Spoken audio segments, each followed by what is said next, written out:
நேயர்களே, இன்று நம்முடன் மக்கள் பணியாற்றக்கூடிய ஏன் இவங்களை பேட்டி காணணும் நம்ம முடிவு பண்ணுறோன்னு சொன்னால், எவ்வளோ கவுன்சிலர்கள் இருக்காங்க. கவுன்சிலர்னு சொன்னாலே நம்ம மனசில் முன்னாடி நிற்கிறது எப்படின்னா, அது ஒரு சம்பாதிக்கக்கூடிய ஒரு இடம், தொழிலாக நடத்தக்கூடிய இடம். அப்படி தான் நம்ம அவங்கள பார்க்குறோம். படத்துங்கள்லாம் காட்டுற மாதிரி அவங்க தேர்ந்தெடுக்கப்பட்டு வந்த மறுநாளே பெரிய காரில் போகிறதெல்லாம் பார்க்குறோம். ஆனால் அதுக்கு மத்தியில் உண்மையிலேயே மாமன்றத்தில் மக்கள் பிரச்சனையை பேசக்கூடியவங்க யாருன்னு பார்த்தீங்கன்னா, விரல் விட்டு எண்ணக்கூடிய இடதுசாரி கட்சிகளை சேர்ந்தவங்க தான் இருக்காங்க. அப்படிப்பட்ட நியாயமான நேர்மையானவங்களை நம்ம சேனலில் அறிமுகப்படுத்தணும் அப்படின்ற எண்ணத்தோடு தான் அவங்கள அழைச்சிருக்கோம். அதில் குறிப்பாக ஏற்கனவே நாம் சேனலில் தோழர் ஜெயராமன் அவர்கிட்ட பேட்டி கண்டிருந்தோம். அதே மாதிரி சரஸ்வதி தோழர் அவங்களையும் பார்த்துருக்கோம். விமலா தோழரையும் நம்ம போன மழை வெள்ளத்தில் அவங்களுக்கு சம்மந்தமான வீடியோக்களை வெளியிட்டிருந்தோம். இப்போ புதுமுகமாக சொல்லணும்னு சொன்னால் தோழர் பிரியதர்சினி இவங்க எப்படின்னு பார்த்தீங்கன்னா, இந்தியாவிலேயே இடதுசாரிகள் இயக்கம் தான் சாதாரண மக்களுக்காக நிற்கக்கூடியவங்க, எல்லா விஷயத்துலேயும் புதுமையாக நடந்து கொள்ளக்கூடியவங்கன்னு பார்க்கும்போது, கேரளாவில் ஒரு மேயர் பதவியை மிக குறைந்த வயதுடைய ஒரு பெண்மணிக்கு அவங்க கொடுத்தாங்க. அப்போ அப்படி நடந்த இந்த சமயத்தில் அது ஒரு பெரிய நியூஸாக இந்தியா முழுக்க பேசப்பட்டது. இந்த மாதிரி சின்ன பசங்களுக்கெல்லாம் கொடுக்குறாங்களே, இதெல்லாம் எப்படி சரின்ற மாதிரி ஆப்போசிட் ஆளுங்களாம் பேச ஆரம்பித்தாங்க.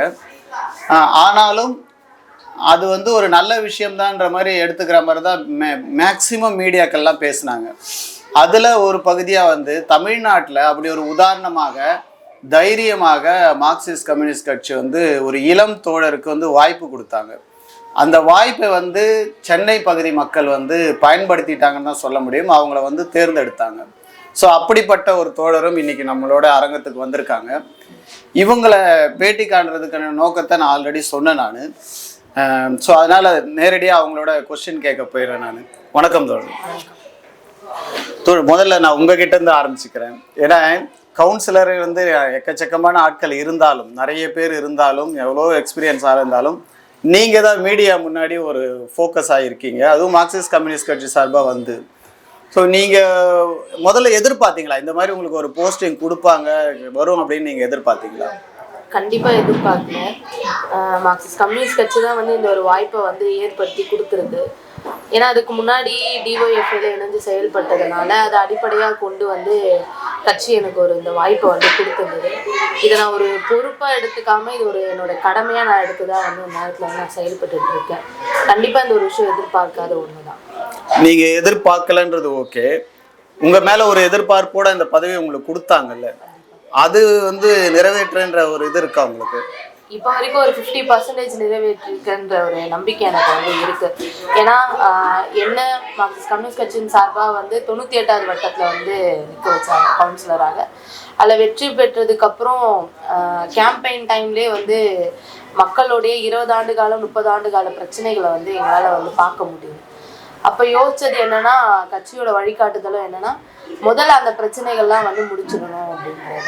அதன் அடிப்படையில் பார்த்தீங்கன்னா 98வது வட்டத்துக்கு உட்பட்ட ஐநாவரம் ரோட், இந்த பிபி காலனி, பழனியப்பா ஸ்ட்ரீட் அப்படின்னு சொல்லக்கூடிய பகுதிகள்லாம் பார்த்தீங்கன்னா கிட்டத்தட்ட 20 ஆண்டுக்கும் மேற்பட்டு அங்கே மழை, அதாவது கொஞ்சம் மழை வந்தாலுமே தண்ணியானது தேங்கி இருக்கும். கிட்டத்தட்ட முழங்கால் அளவுக்கு முட்டிக்கால் அளவுக்குமே இருக்கும். அங்கே மக்களால் பயணிக்கவே முடியாது. அந்த பிரச்சனையை நம்ம 2 ஆண்டு காலத்திலே சரி செஞ்சுருக்கோம். அதற்கு உதாரணம் என்னன்னா, கடந்த ஆண்டு பெஞ்ச மழையிலேயே மழை விட்டு அடுத்த ஒரு மணி நேரத்திலே தண்ணி எல்லாமே இறங்கிடுச்சு. ஸோ அது ஒரு பெரிய ரிசல்ட் 20 ஆண்டு கால பிரச்சனை. அது மட்டும் இல்லாமல் அங்கே 98வது வட்டமே வாட்டர் டேங்க், மெட்ரோ வாட்டர் எங்கே இருக்கோ அந்த இடத்துல தான் அந்த இது ஆஃபீஸ். ஆனால் அங்கேயுமே பார்த்தீங்கன்னா மெட்ரோ வாட்டர் கனெக்ஷன் பாதி தெருவுங்களுக்கு கிடையாது. ஸோ அதுவுமே மக்கள் கிட்டத்தட்ட ஒரு 30 ஆண்டு காலமாக போராடிட்டு தான் இருக்காங்க. அந்த பிரச்சனையும் நம்ம முடிச்சிருக்கோம். அதனால் பல ஆண்டுகால பிரச்சனைகளை முடிச்சிருக்கிறதுனால ஒரு 50% நிறைவேற்றிருக்கோம் அப்படின்ற ஒரு நம்பிக்கை. இப்போ நீங்கள் நிறைவேற்றிருக்குன்னு சொல்கிறது ஒரு சாதாரண ஒரு கட்சி உறுப்பினராக அப்படியெல்லாம் போயிட்டு மாநகராட்சியில் போயிட்டு இல்லை லோக்கலில் ஆஃபீஸில் போயிட்டு கம்ப்ளைண்ட் பண்ணுறது செய்கிறது அப்படின்றது ஒரு மெத்தடு. நீங்கள் கவுன்சிலராக வந்த பிறகு சில விதிமுறைகள்லாம் இருக்குல்ல, உங்களால் இந்த கேள்வியெல்லாம் கேட்க முடியும், உங்களுக்கு ஒன்று ஒரு பவர் இருக்குது, இந்த ஏரியாவில் இது செய்யறதுக்கு நீங்கள் தான் அதில் தலையிட முடியும், கேட்க முடியும் அப்படின்னு சொல்லி. மாமன்றம்ன்ற ஒரு பார்லிமெண்ட்டு, சட்டசபை, அந்த மாதிரி இது ஒரு மாமன்றம்ன்றதும் ஒரு விதிமுறைக்கு உட்பட்டு தான் சில விஷயங்களை பேச முடியும், எடுத்து கேட்க முடியும். அதுக்கு வந்து சில டைம் கொடுப்பாங்க, இஷ்டத்துக்கு எல்லாம் பேசிட முடியாது. அதே மாதிரி கட்சிக்குள்ளேயே சில விதிமுறை இருக்கும், நீங்கள் இதை பேசுங்க அதை பேசுங்கலாம் சொல்லுவாங்க. இப்போ அந்த மாதிரி விஷயம்லாம் வந்து உங்களுக்கு புதுசாக தானே இருக்கும். நீங்கள் மனசுக்குள்ளே 1000 வச்சுருப்பீங்க, நீங்கள் எடுத்த உடனே நான் இப்படி போய் பேசுவேன்லாம் பேச முடியாது. அந்த மாதிரி எதனா ட்ரைனிங் கொடுத்தாங்களா? மாமன்றத்துலேருந்து ஏதாவது ட்ரைனிங் கொடுத்தாங்களா உறுப்பினர்களுக்கு? மாமன்றத்துல இருந்துன்னா வந்து கார்ப்பரேஷன் சார்பா எதனா ட்ரைனிங் கொடுத்தாங்க. அப்படி எந்த ஒரு ட்ரைனிங் உறுப்பினர்களுக்கு எதுவுமே கிடையாது. உறுப்பினருக்கு எந்த ஒரு ட்ரைனிங் கிடையாது. பட் நம்மளுடைய கட்சி சார்பா வந்து நிறைய. சரி, இப்போ உங்களுக்கு என்னென்ன அதிகாரம் இருக்குன்னு என்ன நீங்கள் எப்படி புரிஞ்சுக்கிட்டு இருக்கீங்க? என்ன அதிகாரம் இருக்குன்னா, இதுக்கு முன்னாடி செயல்பட்ட கவுன்சிலர்ஸ், நான் தான் சொன்னேன் முன்னாடி, நம்ம கட்சியோட வழிகாட்டுதல் தான் அவங்க நம்மளுக்கு இல்லை. நான் அதிகாரம்ன்றது நான் கேட்க வர்றது என்னன்னா, இப்போ ஒரு ரயில்வே ஸ்டேஷன் இருக்கு உங்க ஏரியால, அந்த ஏரியா அந்த பிரச்சனை உங்களால் தலையிட முடியாது, அதுக்குள்ளே போக முடியாது. அப்போது உங்களுக்குன்னு கவுன்சிலருக்குன்னு ஒரு குடிநீர் பிரச்சனை, சாலை பிரச்சனை, தெருவிளக்கு பிரச்சனை, இப்படியெல்லாம் சில லிமிட்டட் இருக்குல்ல, அதெல்லாம் நீங்கள் புரிஞ்சுக்கிட்டீங்களா? அது எப்படி உங்களுக்கு தெரிஞ்சது? அதெல்லாம் இல்லை, இதுதான் பேசிக், எனக்கு லைட்டாக தான் தெரியும். பட் உள்ள மாமன்றத்துக்குள்ள போயிட்டு மற்ற மாமன்ற உறுப்பினர்கள் பேசும்போது தான் இந்த விஷயங்கள கூட நம்ம தலையிடலாம் அப்படின்ற ஒரு அனுபவம் வந்து அது உள்ள போன பிறகுதான் தெரிஞ்சது. போனோடனே எதுவுமே வந்து நீங்க சொன்ன மாதிரி இதுதான் பேசிக் அப்படின்ற நான் பர்சனலா நான் யோசிச்சுட்டு இருந்தேன். அதுக்கப்புறம் உள்ள போய் மற்ற மாமன்ற உறுப்பினர்கள் பேசும்போது இதெல்லாம் தலையிடலாம், அப்புறம் கட்சிக்கிட்டே கன்சல்ட் பண்ணி அவங்களும் நம்மளுக்கு நிறைய வந்து வழிகாட்டுவாங்க, இந்த விஷயங்கள்லாம் இப்படி டீல் பண்ணணும், கார்பரேஷனுக்குள்ள இவ்வளவு விஷயங்கள் இருக்கு அப்படின்றத எனக்கு முழுக்க முழுக்க கட்சியோட வழிகாட்டுதல் படி தான் எனக்கு இந்த விஷயங்கள்லாம் வந்து தெரிஞ்சோம். கார்பரேஷன்ல இவ்வளவு தலையிடல். நீங்க வந்து இப்போ தேர்ந்தெடுக்கப்பட்டீங்க, உங்க 2 பேருக்குமே கேட்குறேன். தேர்ந்தெடுக்கப்படுறதுக்கு முன்னாடி நீங்க ஒரு கவுன்சிலர் கிட்ட தானே இருந்திருப்பீங்க உங்க ஏரியால. உங்களுக்கு முன்னாடி ஒரு கவுன்சிலர் இருப்பாங்க, அவங்க உங்களுக்கு கவுன்சிலராக இருந்திருப்பீங்க. அந்த கவுன்சிலரை பற்றியெல்லாம் நீங்கள் என்ன நினச்சிருந்தீங்க? கவுன்சிலர் ஆனால் சாதாரணமாக பொதுமக்கள் எப்படி நினைக்கிறாங்களோ அந்த மாதிரி நீங்கள் உங்களுக்கு ஒரு பார்வை இருந்திருக்கோம்ல, கவுன்சிலர்னா இப்படி தான் சொல்லி, அந்த மாதிரி உங்களால் இருக்க முடியுதா? இல்லை, அப்படிலாம் இருக்க முடியாது. அப்படி எப்படி அவங்க இருந்தாங்கன்னு இப்போதான் யோசிக்கிறோம். நாங்கள் கவுன்சிலர் ஆகிட்டு எப்படி அவங்களால அப்படி இருக்க முடியுது? ஏன்னா என்னுடைய வார்டு வந்து பெண் தொகுதி தான். அப்படின்ற போது அந்த கவுன்சிலர் வந்து வேட்புமனு தாக்கல் பண்ணும்போது ஓட்டு கேட்கும்போது மட்டும்தான் வந்தாங்க. அதுக்கப்புறம் அவங்க தகப்பனார் தான் வந்து ஃபுல் வந்து ஏரியா ஃபுல்லாக சுற்றுவாங்க. ஆனால் வந்து சொல்யூஷன் எதுக்கும் கிடைச்ச மாதிரி தெரியல. எப்படி ஒரு பெண் கவுன்சிலரால் வந்து ஜெயிச்சுட்டு மக்கள்கிட்ட வந்து ஓட்டு கேட்டோம், இருந்தாலும் அவங்க வீட்லேயே இருந்துட்டாங்க. அவங்களோட அப்பா இருக்காங்க இல்லையா, அவங்க தான் வந்து ஃபுல் ரோலே பண்ணுவாங்க. பட் ஆனால் அந்த மக்களுக்கான பிரச்சனையும் வந்து எதுவும் தீர்ந்த மாதிரி இல்லை. இன்னைக்கு எங்களால் ஒரு நிமிஷம் உட்கார முடியல. யோசிச்சா அங்கேருந்து ஃபோன் வரும், காலையில் 5 மணிலேருந்தே எங்களுக்கு ஃபோன் வரும், நைட்டு 11 மணிக்கு கூட வரும்.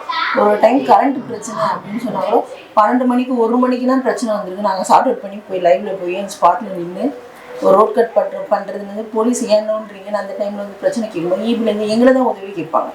உடனடியாக நாங்கள் தான் அந்த ஸ்பாட் போகிறோம். அந்த இன்ஸ்பெக்டர் சார் கிட்ட பேசுகிற எமர்ஜென்சி ஒர்க் இது மெயினாக முடிச்சாகணும் அப்படின்னு சொல்லிட்டு நாங்கள் தான் ஃபீல்டில் வந்து இறங்கி வேலை செய்வோம்.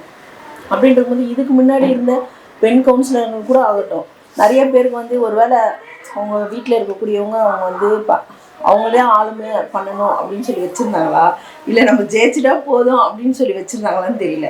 நான் எங்களுடைய பார்ட்டி மார்க்சிஸ்ட் கம்யூனிஸ்ட் கட்சி பார்ட்டி என்ன சொல்லியிருந்தேன்னா, எப்பவுமே பெண்களை வந்து எல்லா விஷயத்திலும் பங்கு பெறதுல முக்கியத்துவம் கொடுக்குறது மார்க்சிஸ்ட் கம்யூனிஸ்ட் கட்சி தான். அதோட ஒரு வெளிப்பாடாக தான் இன்றைக்கி எங்களை கவுன்சிலராக நிறுத்தம் இல்லாமல் எங்கள் பணியில் வந்து எங்கள் ஃபேமிலி மெம்பர்ஸோ எங்கள் கட்சி உறுதுணையாக இருந்திருக்காங்களே கண்டி அதுக்கு தடையாக ஒரு நாளே இருந்தது கிடையாது. இன்னும் செய்யணும், இன்னும் பண்ணணும் அப்படின்ற ஒரு ஊக்குவிப்பு தான் எங்களுக்கு இருக்குன்றது தான் நான் சொல்கிறேன். இல்லை, உறுதுணையான்றதை வந்து நான் இப்படி எடுத்துக்கலாமா? பேக் சைட் டிரைவராக உங்களுக்கு பதில் அவங்க ஆக்ட் பண்ணுறாங்களா? எங்களுக்கு பதில் அவங்க ஆக்ட் பண்ண மாட்டாங்க. எங்களுக்கு ஒரு பிரச்சனைனா பேக் போனால் நிற்பாங்க, கவலைப்படாதம்மா பண்ணுமா, நீ பண்ணுறது கரெக்டுமா அப்படின்னு சொல்லிட்டு என்கரேஜ் பண்ணக்கூடிய தோழர்களாக தான் எங்கள் தோழர்கள் எல்லாம் இருக்காங்க.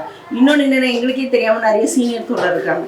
நாங்கள் இது மாதிரி இதை எப்படி சால்வ் பண்ண தோழர் கேட்கும்போது அவங்களோட அனுபவத்தை வச்சு இது இப்படி போனோமா, இப்படி வழி நடத்தணும் அப்படின்னு சொல்லி எங்களுக்கு சொல்லிக் கொடுக்குற வகையில் தான் எங்கள் தோழர்கள் எல்லாருமே இருக்கிறாங்க. இப்படி தான் சொல்லணும். வழிகாட்டுவாங்களே தவிர நீங்க சொல்றாங்க பேக் டிரைவர், அதாவது நாங்க ஒரு மெயின் பிக்சரா இருந்து பின்னாடி அவங்க இருந்து ரோல் பண்ண மாட்டாங்க. முழுக்க முழுக்க எங்களை நீங்க போய் களத்துல போய் நீங்க வந்து அதை பண்ணுங்க, அதுல தவறு இருந்தா நாங்க அதை சொல்லி தரோம், பட் நாங்க பின்னாடி இருந்து வந்து ஒர்க் பண்ற மாதிரி இருக்கக்கூடாது அப்படின்றத எங்களுக்கு இருக்க சொல்லுங்க. இப்போ பொதுவா அரசியல்ன்றது வந்து ஒரு இன்வெஸ்ட்மெண்ட் மாதிரி, கொஞ்சம் போட்டுட்டு அப்புறம் எடுக்கிறது அப்படின்னு இருக்கு. நீங்க எவ்வளவு செலவு பண்ணீங்க? இன்னும் நாங்கள் எது ₹1 கூட செலவு பண்ணோம். கட்சி நான் சுயமாக வந்து இந்த கவுன்சிலர் நிற்கிறதுக்கு ₹1 கூட நான் வந்து செலவு பண்ணலை. போஸ்டிங் கொடுக்கும்போது அதுக்கு ஏதாவது காசு கொடுத்தீங்களா? அது ஒன்றுமே கிடையாது. அப்படி ஏதோ ₹1 கூட இருந்து இது வரைக்கும் செலவு பண்ணல. அது மாதிரி எதுவும் பண்ணலை நீங்கள்? கண்டிப்பாக. அப்போ நீங்கள் வந்து சாதாரணமாக கவுன்சிலர்னு சொன்னால் ஒரு ரோடு போட்டால் அந்த கான்ட்ராக்டர் வந்து கவுன்சிலர் வீட்டுக்கு வராரு, ஒரு ஜல்லியை வந்து இறக்கின உடனே வந்து கவுன்சிலர் அவங்க அனுப்புகிறாரு, பிளான் பிரகாரம் இல்லை அப்படின்னு சொல்லியெல்லாம் சொல்கிறாங்க. அந்த மாதிரி எவ்வளோ வாங்குவீங்க நீங்கள்? நாங்கள் முதல்ல இன்வெஸ்ட்மெண்ட் பண்ணாதானே நாங்கள் சம்பாதிக்கணும். மார்க்சிஸ்ட் கம்யூனிஸ்ட் கட்சி கவுன்சிலர் யாருமே வந்து இது வரைக்கும் ₹1 நாங்கள் செலவு பண்ணதா சரித்திரமும் கிடையாது, பண்ணவும் மாட்டோம். நாங்கள் அதை வந்து எங்களுக்கு அடிக்கக்கூடிய ஒரு பிட் நோட்டீஸ்லேருந்து பிரச்சாரம் போகக்கூடிய ஒரு வேளை உணவு கூட பொதுமக்களிடம் போயிட்டு நான் உண்டி வசூல் பண்ணி அந்த பொதுமக்களுக்கு எங்கள் மேலே இவ்வளோ நாள் சேவை செஞ்சுருக்கோன்ற நம்பிக்கையின் அடிப்படையில் நான் கவுன்சிலருக்கு நிற்கும் போது நிதி வசூல் பண்ணும்போது கூட அவங்க எல்லாரும் நீங்கள் நில்லுங்க, நீங்கள் வரணும், நீங்கள் வந்தால் தான் கரெக்டாக இருக்கும், நம்ம ஊர் சரியாகும்னு சொல்லி எங்களுக்கு வந்து டொனேஷன் பண்ணவங்க நிறைய பேர். அப்படி வந்து பொதுமக்களிடையே போய் நாங்கள் வந்து நிதி கேட்டு இதை மாதிரி நிதி கேட்டு வசூல் பண்ணி தான் என்னுடைய எலெக்ஷனையே நாங்கள் ஃபேஸ் பண்ணோம். அப்படின்னும் போது அந்த மக்களுக்கு தான் சேவை செய்யணும்னு தோணுமே கண்டி எங்களை நம்பி அவங்க ஒரு ₹500 தான் ஒரு நாள் கூலினா கூட அதுலேருந்து ஒரு ₹100 ஒதுக்கி எங்களுக்காக கொடுக்கும்போது அவங்களுக்காக ஒர்க் செய்யணும்னு தானே எங்களுக்கு தோணும். அப்படின்னு இருக்கும்போது நாங்கள் எந்த கான்ட்ராக்டர் எங்களை பார்த்து பயந்து ஓடுவான். ஏன் சொல்ல போனோன்னா இந்த அம்மா வந்துட்டாங்க, இங்கே இல்லை கரெக்டாக போட்டிருக்குமா இல்லையா, எதனா பிரச்சனை வந்துட்டு போது மாமன்றத்தில் பேசிட்டு போகிறாங்க, இல்லை எங்கன்னா லெட்டர் கொடுத்துட்டு போகிறாங்க அப்படின்ட்டு எங்களை பார்த்து பயந்து ஓடக்கூடிய நிலைமை தான் இப்போ இருக்கிற கான்ட்ராக்டருங்க எல்லாருமே. நீங்கள் சொல்ல வர்றது பார்த்தீங்கன்னா உங்களை மாதிரி ஆட்கள் நிறைய பேர் செலக்ட் ஆனால் கான்ட்ராக்டருக்கு லாபம், அவங்க கமிஷன் கொடுக்காங்க. கான்ட்ராக்டருக்கு லாபம்ன்றதை விட அப்பதான் வேலை வந்து தரமா வந்து இருக்கும். ஏன்னா நாங்க வந்து வேலை எப்படி இருக்குன்றதான் பார்ப்போமே தவிர அதுல பர்சன்டேஜ் வந்து நாங்க எதிர்பார்க்க போறது இல்லை. கண்டிப்பா அது பல கான்ட்ராக்டருக்கு தலைவலியாக தான் இருக்கும். ஏன்னா பாதி கவுன்சிலர்ஸை வந்து பணம் கொடுத்தே வாயை வந்து மூட வச்சிருவாங்க. பட் நம்மள வந்து அப்படி சாட்டிஸ்ஃபைட் பண்ணக்கூடாது. அந்த வேலையில வந்து திருப்தி இருந்தா மட்டும்தான் நம்ம வந்து அதை வந்து ஏத்துக்கவே போறோம். ஸோ அவங்கள சும்மா நம்மளை தொந்தரவு பண்ணிட்டு அவங்க வேலையில தரம் இருக்கணும். நம்மள மாதிரி நிறைய கவுன்சிலர்ஸ் வந்தாங்கன்னா கண்டிப்பா மக்களுக்கு போகக்கூடிய சேவை வந்து முழுமையா போகும். மாமன்றத்துல மக்கள் பிரச்சனையை எடுத்து பேசணுன்றதுக்கு தான் நீங்க போறீங்க. அந்த மாதிரி மக்கள் பிரச்சனை உங்க ஏரியால ஏதோ ஒரு பிரச்சனையை நீங்க பேசுறதுக்கு முடியாம போன பிரச்சனை ஏதாவது இருக்கா? உங்க பிரச்சனை, உங்க ஏரியா பிரச்சனை முடியாம போனது இல்ல, பேசியிருக்கோம். பட் தாமதம் என்னமா ஆயிருக்கு. வாய்ப்பு கிடைக்குதா உங்களுக்கு பேச? வந்து எல்லா கவுன்சிலர்ஸ்க்குமே 4 மாசத்துக்கு 3 மாசம் ஒரு அடிப்படையில ஒரு நாள் பேச வாய்ப்பு கிடைக்குதுன்னா, அப்ப நம்ம ஒரு தடவை ஒரு விஷயம் சொல்றோம்னா அது நடக்கிறதுக்கு ஒரு 6 மாசம் ஆயிடுது கிட்டத்தட்ட. இல்லைன்னா 1 வருஷம் கூட ஒரு சில விஷயங்கள் வந்து ஆயிருக்கு. இப்போ நம்ம கட்சியின் சார்பாக 4 கவுன்சிலர்ஸ் இருக்கிறதுனால 3 மாசத்துக்கு 4 மாசத்துக்கு தான் ஒரு கவுன்சிலர் பேச வாய்ப்பு கிடைக்கும் நம்ம 4 பேர்ல. அப்போ இயர்லி ஒன்ஸ் தான் பேச வாய்ப்பு கிடைக்கும். அது மாதிரி நம்ம பேசி நெக்ஸ்ட் டைம் நம்மளுக்கு வாய்ப்பு வர வரைக்கும் ஒரு சில வேலைகள் வந்து நடக்காம வந்து இருந்திருக்கு. உங்களுக்கு அது மாதிரி எக்ஸ்பீரியன்ஸ் இருக்குங்களா? இல்லை, எங்களுக்கு வந்து இருக்குது. ஏன்னா எங்களோட கேள்வி என்னென்னா, மாமன்றம் வந்து ஏன் ஒரு முறை தான் கூடணுமா மாநிலன்றது ஒரு கேள்வி. ஏன் 2 முறை கூடக்கூடாதா? இவ்வளோ பெரிய சென்னை மாநகராட்சி 200 டிவிஷன் இருக்கக்கூடிய மாநகராட்சியில் ஒரு 2 முறை கூட மாமன்றம் கூட்டலைன்னா எப்படி? அப்போ எப்படி 200 கவுன்சிலரோட பிரச்சனை? 200 கவுன்சிலர்ன்றதா 200 மெம்பர்ஸை பொறுத்து கிடையாது. ஒரு டிவிஷனில் 40,000 ஓட்டு இருக்குன்னா இப்போ 200 டிவிஷனில் எவ்வளோ ஓட்டு இருக்கும்? அப்போ அந்த மக்களுடைய பிரச்சனைகளை எப்படி பேசுவதுன்னு ஒன்று இருக்குது. அதெல்லாம் பார்த்தீங்கன்னா நான் சொன்னக்குள்ள மார்க்சிஸ்ட் கம்யூனிஸ்ட் கட்சி கவுன்சிலர் 4 பேர் இருக்கும். 3 மாதம் ஒரு முறை தான் வாய்ப்பு தருவாங்க. அப்போ எனக்கு வந்து போன வருடம் ஒரு வாய்ப்பு கிடைச்சிது, அது நேரம் இல்லை நேரத்தில். அதோட இந்த தடவை ஒரு வாய்ப்பு கிடைக்குது, அவ்வளோதான். இல்லைன்னா மாதத்துக்கு 2 முறை ஒரு கேள்வி கொடுக்கலாம்.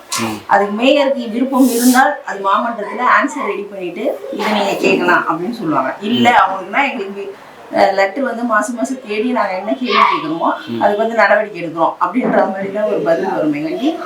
ஒரு லாங் சொல்யூஷன் வந்து எல்லாத்துக்குமே தீர்வு வந்து கிடைக்கிறது கிடையாது, சிலதுக்கு கிடைக்குது. அதே நாங்கள் இப்போ பலகட்ட போராட்டம், இப்போ கூட ஒரு ஃபுட்பால் பிரச்சனை ஒன்று வந்து பாருங்க, 7 வருஷமாக கிடைக்குது.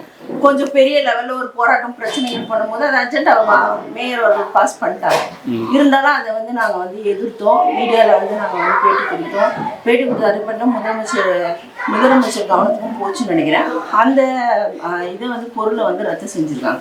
அது அப்பயே அவங்க பரிசீலனை பண்ணிட்டு நாங்கள் பண்ணுறோன்னு சொல்லி அவங்க வந்து பண்ணாமல் இருந்திருக்கலாம், பண்ணிட்டாங்க. ஆனால் அதுக்கப்புறம் இது ஒரு பெரிய இஷ்யூவானவொன்னே இளைஞர்களோட வாழ்க்கைன்னும் போது அதை வந்து ரத்து செஞ்சுருக்காங்க ஒரு நாள் கழிச்சு. இதுக்கு வந்து பெரிய வெற்றியாக தான் மார்க்சிஸ்ட் கம்யூனிஸ்ட் கட்சி சார்பாக நாங்கள் நினைக்கிறோம். ஆனால் ஒன்னொன்றுத்துக்கும் ஸ்ட்ரகிள் பண்ணி பிரச்சனை பண்ணி பண்ணால் மட்டும் தான் தீர்வு கிடைக்குது. அப்படின்னும் போது ஏரியாவில் இருக்க பிரச்சனைகளும் அப்படிதான் இருக்கும். இப்போ 2 நாள்னு இல்லாம ஒரு மாமன்ற கூட்டத்தை ஒரு நாள் முழுமையா நடத்தினாலே போதும். ஒரு ப்ராப்பரா இப்ப என்னன்னா மாமன்ற கூட்டம் நடந்துட்டே இருக்கும்பொழுது சில மாமன்ற உறுப்பினர்கள் எல்லாருமே வந்து காஃபி பிரேக்குக்காகவோ இல்லை உணவுக்காகவோ போயிட்டு வந்துட்டு தான் இருப்பாங்க. அப்படி இல்லாம ஒரு மாமன்றத்தை சில டைம் மேயரே வந்து கொஞ்சம் ஒரு 10 நிமிஷமா ஒரு 1/4 மணி நேரம் போயிட்டு தான் வந்து வருவாங்க. ஸோ அப்போ அந்த நேரத்தில் பேசுகிற மாமன்ற உறுப்பினருக்கு நம்ம சொல்கிற கருத்தை மேயர் இருந்து கேட்டால் நல்லா இருக்கும் அப்படிங்கிற மாதிரி இருக்கும். ஸோ அந்த மாதிரி விஷயங்கள் எதுவும் இல்லாமல் ப்ராப்பராக ஒரு 1 hour இல்லை 2 hour நடத்திட்டு ஒரு காஃபி பிரேக் மாதிரி ஒரு 10 minutes 15 minutes விட்டுட்டு அப்புறம் திருப்பி லஞ்சுக்கு ஒரு பிரேக் விட்டுட்டு அப்புறம் ஆஃப்டர்நூன் அப்படி நடத்தினாங்கன்னா அட்லீஸ்ட் வந்து ஒரு பாதி கருத்தாச்சும் நம்ம சொல்றது வந்து போய் சேரும் மாமன்றத்துல. அது ரொம்ப அவசரமா நடத்துறதே மாதத்துல ஒரு நாள். அது சில பேருக்கு அதிகமான நேரங்கள் கிடைக்கும், சில மாமன்ற உறுப்பினர்களுக்கு வந்து கம்மியான நேரங்கள் தான் வந்து கிடைக்கும். அப்ப பேச வாய்ப்பே இருக்காது. இப்போ உதாரணத்துக்கு நான் சொன்ன மாதிரி நாங்கள் 1 வருஷத்துக்கு ஒரு தடவை பேசும்பொழுது அந்த அந்த மாமன்றத்துல எங்களால் முழுமையாக வந்து பேச முடியாது. அப்போ எங்களுடைய பல கருத்துக்கள் வந்து அப்படியே லேக் ஆகிருக்கும். இப்போ அதுவே எங்களுக்கு ஃபுல்ஃபில் ஆகாமல் நாங்கள் அப்படியே நெக்ஸ்ட் மாமன்ற கூட்டத்தில் வந்து பேசுகிற மாதிரி இருக்கும். அதோட நம்மளோட கோரிக்கை என்னன்னா அட்லீஸ்ட் 1 day ஃபர்ஸ்ட்லாம் அப்படி தான் நடந்தது அப்படின்னு பழைய மாமன்ற உறுப்பினர்கள்லாம் எங்களை சொல்லியிருக்காங்க. ஸோ இந்த மாதிரி பேட்டர்னில் நடத்தினாங்கன்னா மக்களுடைய பிரச்சனைகள் நிறைய மாமன்றத்தில் வந்து வெளிப்படும் அப்படிங்கிறாங்க. இப்போ நம்ம ஜனநாயக அமைப்பில் வந்து பார்லிமெண்ட் இருக்குது, மாநில அரசு இருக்குது, அப்புறம் பஞ்சாயத்து இப்படிலாம் வருது. இப்போ அதில் இந்த பஞ்சாயத்து நகராட்சி இதுங்களுக்கெல்லாம் இப்போ ஒரு அதிகார வரம்பெல்லாம் இருக்குல்ல, இது போதும்னு நினைக்கிறீங்களா நீங்கள், இல்லை வேற இன்னும் கூடுதலாக வேணும்னு நினைக்கிறீங்களா? அந்த மாநகராட்சிக்கு இதெல்லாம் தலையிடலாம், இவ்வளோ ஃபண்டு கிடைக்கும் அப்படின்லாம் இருக்குது பார்த்தீங்களா, இது ஓகேன்னு நினைக்கிறீங்களா, இல்லை இன்னும் அதை வந்து அதிகாரத்தை பரவலாக்குறதுன்னு சொல்லுவாங்கல்ல? மக்கள் மத்தியில் வந்து எதுனாலும் கவுன்சிலர்ஸ் தான், அவங்களுக்கு வேற எதுவுமே தெரியாது. தோலை சொன்ன மாதிரி இபி வந்து எதுவா இருந்தாலும் கவுன்சிலர் தான் மக்கள் மத்தியில இருக்கு, ஆனா அந்த பவர் இருக்கு அவங்களுக்கு இல்ல. அதுதான் சொல்ல வரோம். ஏன்னா தோலை சொன்ன மாதிரி இப்போ இபியே வந்து எங்களோட தலையிடல் கிடையாது, இருந்தாலும் நாங்க தான் அங்க போய் நிக்க வேண்டியது இருக்கு. சோ அதனால எங்களுக்கு இந்த தலையிடல் வந்து போதாது. எங்களுக்கு வந்து விரிவடைந்த தலையிடல் இருந்தாதான், ஏன்னா அடித்தட்டு கீழே உள்ள மக்களை வந்து தினசரி சந்திக்கிறது மாமன்ற உறுப்பினர்கள் தான் அதிகமா. ஸோ எங்களுக்கு எல்லா விஷயங்கள்லையும் இது தலையிடல் இருந்தா இன்னும் மக்களுக்கு நிறைய விஷயங்கள் போய் சேரும், நிறைய திட்டங்களை மக்களிடையே கொண்டு போகலாம். ஸோ எங்களுக்கு லிமிட்டடா இருக்கு, நீங்க இந்த ட்ரைனேஜ் பிரச்சனை, மெட்ரோ வாட்டர் பிரச்சனை, இதுதான் நீங்க தலையிடணும் அப்படின்ற ஒரு இது இருக்கு.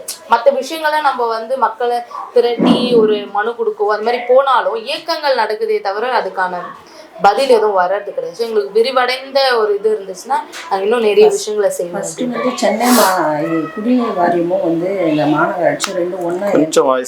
ஃபர்ஸ்ட்டு வந்து நம்ம சென்னை குடிநீர் வாரியமும் வந்து நம்ம மாநகராட்சியும் ஒன்றிணைஞ்சிருந்தது. இப்போ அது தனி டிபார்ட்மெண்ட்டாக பிரிச்சுட்டாங்க. பிரிச்சதோட அடிப்படையில் என்னென்னா இவங்க வந்து ஜிசிசிக்கான கவுன்சிலர், அதிகாரிகள் மட்டும் இல்லை, இவங்க வந்து கார்பரேஷன் கவுன்சிலர். இப்போ மேயராக இருந்தாலும் பேசினாலே மற்ற துறை, அந்த துறையிட வந்து நாங்கள் வந்து தகவல் சொல்கிறோம் அப்படின்றாங்க. நாங்கள் மக்கள்கிட்ட போய் நீங்கள் எனக்கு ஓட்டு போட்டீங்க ரோடுக்கு, இந்த மேலே இருக்கக்கூடிய சாலை போடுறதுக்கு, அதுக்கப்புறம் ஸ்ட்ரீட் லைட் போடுறதுக்கு, இதுக்கு தான் நீங்கள் எனக்கு ஓட்டு போட்டீங்க, அது மட்டும் என்கிட்ட சொல்லுங்கள் நான் சொல்ல முடியாது. ஏன்னா அவங்களோட பிரதிநிதியாக தான் என்னை வந்து பேச வச்சுக்கலாம். அப்படின்னும் போது அந்த மாமன்றத்தில் நாங்கள் பேசும்போது அந்த குரல் வந்து அனைத்து டிபார்ட்மெண்ட்டும் அங்கே இருக்கக்கூடிய அதிகாரிகளை ஸ்பிட் பண்ணி அந்த பிரச்சனையை வந்து சால்வ் பண்ணோம். ஆனால் அதிகாரிகள் மத்தியில் எப்படி இருக்குன்னா பேசிட்டு போட்டோம், அந்த டிபார்ட்மெண்ட்டில் நம்மளுக்கு பிரச்சனை கிடையாது அப்படின்ற மாதிரி இருக்காங்க. இப்போ குடிநீர் வாரியம் கூட என்னன்னா இப்போ மாநகராட்சியிலே நாங்கள் எல்லாமே வந்து கவுன்சிலருக்கு வந்து தகவல் வந்து சரியாக வர்றது கிடையாது. இன்னொன்று என்னென்னா இதில் இவ்வளோ ஃபண்ட்ஸ் இருக்குது, இந்த கவுன்சிலருக்கு இது டீட்டெயில் கொடுக்கணும் அப்படின்னும் போது இந்த நிதியில் இங்கே என்னென்ன தேவைகள் இருக்கோ அதை கலெக்ட் பண்ணுறதே கிடையாது. ஏன்னா அவங்களும் வந்து ஏ ஆட்டம் A² ஆட்டம் அடுத்தடுத்து பிரச்சனை வந்துகிட்டே இருக்கும்போது அவங்க ஓடிட்டே இருக்காங்க. அப்படின்னும் போது லேக் அவுட் பண்ணிடுறாங்க அந்த ஏரியா பிரச்சனை. அப்போ நாங்கள் அதை ஆராய்ஞ்சு அதை தெரிஞ்சு அது இது ஏன் வரல நம்மளுக்கு, இப்போ இந்த ரோடுக்கு கேட்டிருக்காங்க, அதை வந்து அவங்களே ஒரு ஷெட்யூல் வந்து ரெடி பண்ணுறாங்க. அப்படின்னும் போது நம்ம கேட்குறோம் இவ்வளோ பிரச்சனை இருக்குது, என் ஊரில் வந்து எல்லா சாலைகளும் வந்து எல்லாம் வந்து 10 வருஷம் முன்னாடி போட்டது, நீங்கள் ஏன் வைக்கலன்னும் போது நம்ம வைக்கிறோம். அதையும் அவங்க என்ன பண்ணுறாங்க, ரிஜெக்ட் பண்ணுறாங்க. இது வந்து இதில் பிரச்சனை இருக்குது, அதில் பிரச்சனை இருக்குது. ஏன்னா மழை வரும்போது வந்து பார்க்கறது கிடையாது சாலை எப்படி இருக்குது, வெயில் அடிக்கும் போது பார்த்தா மழை அடிக்கும் போது தான் தண்ணி இருக்கும், அதை அவங்க ஐடென்டிஃபை பண்ணுறது கிடையாது. வெயில் காலத்தில் வந்துட்டு பிஃபிகோ சொல்லிட்டு அவங்க கேன்சல் பண்ணிட்டாங்க. நிறைய நிர்வாக சிக்கலை வந்து நிறைய சொல்லக்கூடிய விதம் தான் இருக்குது. குறிப்பாக இபிலாம் சொன்னால் டிரான்ஸ்ஃபர்லாம் ரொம்ப மோசமாக இருக்குது. போன வெள்ளத்துலலாம் பார்த்தீங்கன்னா பெரிய பிரச்சனையே இது இபியால தான். ஏன்னா நிறைய இடத்துல மழை நின்றுச்சு, ஆனால் இபி பாக்ஸ் இருக்கக்கூடிய இடத்துல தண்ணி. அப்போ அது உயரம் கிடையாது. அப்போ உயரம் கிடையாது, யாரோட துறை? இபி தான். அப்படின்னும் போது அந்த ஈவித்துறையால பல ஆண்டு காலமா இருக்கு, தரையோட தரையா இருக்கும்போது அப்ப அது கூட உயர்த்த முடியலையா அப்படின்றது மக்களோட கேள்வி. ஷாக்கி கடிச்சு இறந்துட்டா, என் டிவிஷன்ல ஒரு மாடு இறந்துருக்கு, ஆடு இறந்துருக்கு, 2 ஆடு, மனுஷன் ஜஸ்ட் மிஸ்ஸு. அந்த ஆடு 2 வாட்டி இறந்துச்சு, குட்டி போட்ட ஆடு. நானும் அந்த ஸ்பாட்டுக்கு போயிட்டு உடனடியாக இமீடியட்டாக பண்ணோம். அப்போ ஏதோ ஒரு பெரிய பிரச்சனைன்ட்டா அந்த இடத்துல வந்து டக்குன்னு ஒரு இது பண்ணுறீங்களே கண்டி, நாங்கள் முன்கூட்டியே தகவல் சொல்லும்போது நம்ம மாமன்ற உறுப்பினர் சொல்கிறாங்களே, இன்னும் கொஞ்சம் கூடுதல் கவனம் எடுத்தால் நல்லா இருக்கும்ன்றது. இப்போது தமிழக அரசு வந்து ஒரு குற்றச்சாட்டு, மத்திய அரசு தேவையான நிதி ஒதுக்கலை அப்படின்னு சொல்கிறாங்க. அப்போ அதே மாதிரி தமிழக அரசு வந்து நகராட்சிக்கும் பஞ்சாயத்துக்கும் தேவையான நிதி ஒதுக்கிறதா நீங்கள் நினைக்கிறீங்களா? உங்களுக்கு தேவையான நிதி ஒதுக்கிறது கிடையாது. அதில் வந்து நீங்கள் என்ன மாதிரி விஷயத்த டெவலப் பண்ணணும்னு நினைக்கிறீங்க? இப்போ ஒரு வரம்பெல்லாம் இருக்கும்ல, இந்த ஜேஇக்கு வந்து இவ்வளோ தான், 1 லட்சம் தான் அவருக்கு பவர், 2 லட்சம் தான் பவர் அப்படின்லாம் இருக்குது. இப்போ அந்த மாதிரி விஷயத்தில் ஆஸ் ஏ மெம்பராக நீங்கள் கவுன்சிலராக உங்களுக்கு அந்த மாதிரியான அதிகாரம் இருக்கா? கவுன்சிலரோட இப்போ ஒரு எம்பிக்குன்னு ஒரு நிதி இருக்குது, இவ்வளோ வருஷத்துக்கு இவ்வளோ தரேன்னு சொல்லிட்டு, அந்த மாதிரி ஏதாவது நீங்கள் உங்களுக்கு ஒதுக்கணும், அப்போ எங்களுக்கு டைரெக்டாகவே ஏதாவது செய்ய முடியும் அப்படியெல்லாம் ஏதாவது நீங்கள் நினைக்கிறீங்க? நிதி இருக்கு. 50 லட்சம் வரும்போது 35 லட்சம் இருக்குது, அதுக்கு முன்னாடி 30 லட்சம், 35 லட்சம், அப்புறம் 40 லட்சம், 3வது கட்டமாக 50 லட்சம் கொடுத்துருக்காங்க. ஆனால் அது போதிய அமௌண்ட்டே கிடையாது. எம்எல்ஏக்கு 3 லட்சம் இருக்கு, எம்பிக்கு அதே மாதிரி இருக்கு. இதை வச்சு ஒரு பில்டிங் கூட கட்ட முடியல. பல ஆண்டு காலமா கேட்டுட்டு இருக்காங்க ஒரு காரிய கூடம். அதுக்கான பாத்தீங்கன்னா நம்ம ஜிசிசில போட்டாலே ஒரு ஸ்கொயர் ஃபீட்டுக்கு இவ்வளோன்னு அமௌண்ட் இருக்கு. அதுபடி போட்டால் ஜிஎஸ்டியே நிறைய போகுது. அப்படின்னும் நாங்கள் இதை மாமன்றத்துலேயே கேட்டோம், ஏங்க நீங்கள் வந்து அரசாங்கம் பண்ணக்கூடிய வேலைகளுக்கு எதுக்கு ஜிஎஸ்டி, அதுவே இவ்வளோ அமௌண்ட் போகுது, அப்போ அந்த பில்டிங் கன்ஸ்ட்ரக்ஷன் எப்படி நீங்கள் பத்த மாட்டேங்குது? ஒன்றும் இல்லை, ஒரு பார்ட்டியால் இப்போ என்னுடைய ஃபண்டில் அந்த மக்களோட கோரிக்கை, ஏன்னா எல்லாம் 300 ஸ்கொயர் ஃபீட் 350 ஸ்கொயர் ஃபீட்லாம் வீடு இருக்குது எங்கள் ஊரில். அப்படின்னா ஒரு சின்ன ஃபங்க்ஷன் கூட வீட்டில் உட்காந்து ஒரு பொண்ணு பார்க்குற ஃபங்க்ஷன் கூட பார்க்க முடியாது வச்சுக்கோங்களேன், கார் கொடுத்து கூட வச்சுக்கோங்க. அப்படின்னும் போது ஒரு 100 பேராச்சும் உட்கார மாதிரி ஒரு ஹாலுக்கு ரெடி பண்ணுறோம். ஒரு கீழ் டவுன் ஃப்ளோரே எங்களால் போட முடியுங்க அமௌண்ட்டில், டிவியேஷன் ஆகும். அது வந்து பணம் பத்தலன்னு வருது. இப்போ நெக்ஸ்ட் இயர் ஃபண்டும் இது பண்ணுற மாதிரி இருக்குது. அப்படின்னும் போது இந்த கவுன்சிலருக்குங்கிற ஃபண்டை வந்து உயர்த்தணும். அட்லீஸ்ட் குறைஞ்சபட்சம் ஒரு கோடியாச்சு கொடுத்தாதான் இந்த 5 ஆண்டு காலத்துல அவங்களுக்கு தேவையான எப்படி சொல்றது ஒரு காரியம் கூடும். இப்போ மெயினான விஷயம் அதெல்லாம் ஏழை மக்கள் யூஸ் பண்ணுவாங்க. உங்க பேர் சொல்ற மாதிரி ஏதாவது ஒரு திட்டத்தை நாங்க நிறைவேற்றணும்னு சொல்ற அளவுக்கு அப்பதான் இம்ப்ளிமெண்ட் பண்ண முடியும். அதுதான் முக்கியமான விஷயம். அந்த நிதிக்குமே வந்து சில ரெஸ்ட்ரிக்ஷன்ஸ் இருக்கு, எங்களால எல்லாத்தையுமே பண்ணிட முடியாது. அதுக்கு ஒரு 15 பட்டியல் கொடுத்துருப்பாங்க, அதுக்குள்ளதான் நம்ம அந்த நிதியை வந்து செலவழிக்க முடியும். அதை மீறி நம்மளால தலையிட இருக்காது. இல்லை, அந்த நிபந்தனை எல்லாம் சொல்றீங்களே அது நல்ல விஷயம் தானே. இல்லைன்னா சில பேர் இவ்வளவு நிபந்தனை இருக்கும் போதே தவறா யூஸ் பண்றாங்க. அதெல்லாம் இல்லைன்னா இன்னும் மோசமா அது அவங்களுக்காக வேண்டிதான். இப்போ ஜென்ரலா ஒரு விஷயம் சொல்லணும்னா, இப்போ என்னோட வட்டத்துல கூட பக்கத்து வட்டத்துல ஒரு பஸ் ஷெல்டர் வந்து இடிஞ்சு விழுந்துருச்சு.